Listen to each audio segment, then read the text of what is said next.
Hello, my name is Smarika. I'm from University of Colorado, and the title of my poster is COVID-19 triggered anti-MDA-5 antibody. Is it an innocent bystander or the culprit?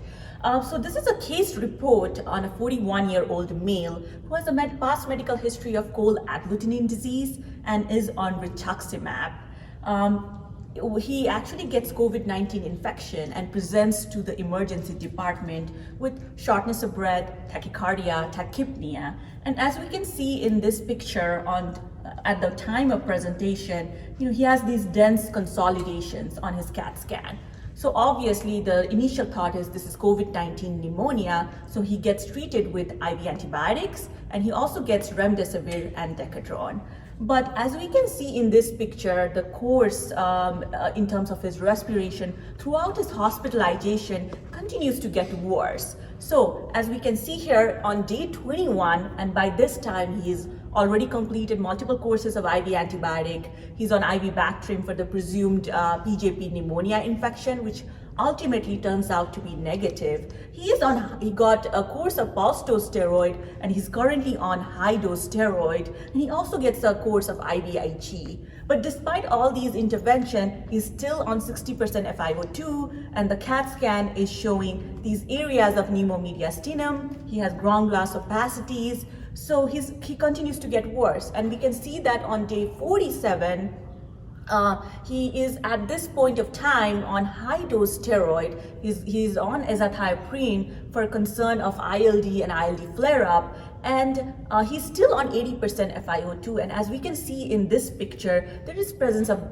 diffuse ground glass opacities. We can see the pneumothorax, we can see a rim of pneumomediastinum here, and there is some evidence of reticulation and fibrosis as well. So overall, his course continues to get worse. He has an extensive workup for what could be going on here. So he had a broad infectious workup, which were all overall unremarkable, except for positive COVID-19 PCR, which we knew about, and positive rhinovirus. And also for autoimmune associated interstitial lung disease, he had an extensive workup. The result of that showed actually positive MDA-5 antibody. And also during the hospital stay, he developed these rashes, which is a papillary pruritic rash.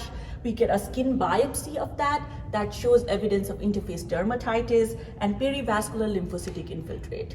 So with this NSIP looking pattern, this MDA-5 antibody, and these rashes with interface dermatitis, the question remains, is this a clinical amyopathic dermatomyositis, or is this a persistent COVID-19 infection? So with that question, he gets transferred to the university hospital, and at that point, we initially treat him as clinical amyopathic dermatomyositis. He is still on high dose steroid. He's transitioned to MMF, and he gets a course of plasma exchange at that point. However, we do get additional information, and I feel like the infectious disease colleagues were very helpful in that his IgG level was profoundly low. It was less than 75.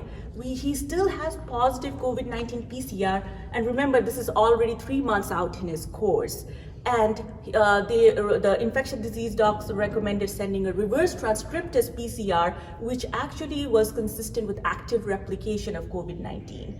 So our conclusion at that point was, this is actually a persistent and active COVID-19 infection leading to lung injury and NSIP pattern, and also leading to these rashes as well. So we de-escalate his immunosuppression. He gets another course of remdesivir. He gets monoclonal antibodies against COVID-19.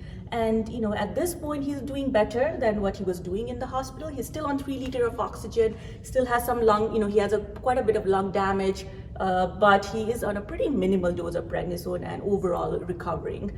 So I think at this, the main highlight of this poster is showing similarities and differences between these two clinical entities, COVID-19 infection and clinical amyopathic dermatomyositis, as we know that MDA-5 is a major sensor for recognizing COVID-19 particle. So it's very plausible that when we have COVID-19 infection, we can have production of MDA-5 antibody during active infection. At the same time, we know that we always think about typical rashes in clinical amyopathic dermatomyositis, like Gottron's papules or mechanic's hand, but these can certainly be possible and positive in COVID-19 infection as well as presence of interface dermatitis.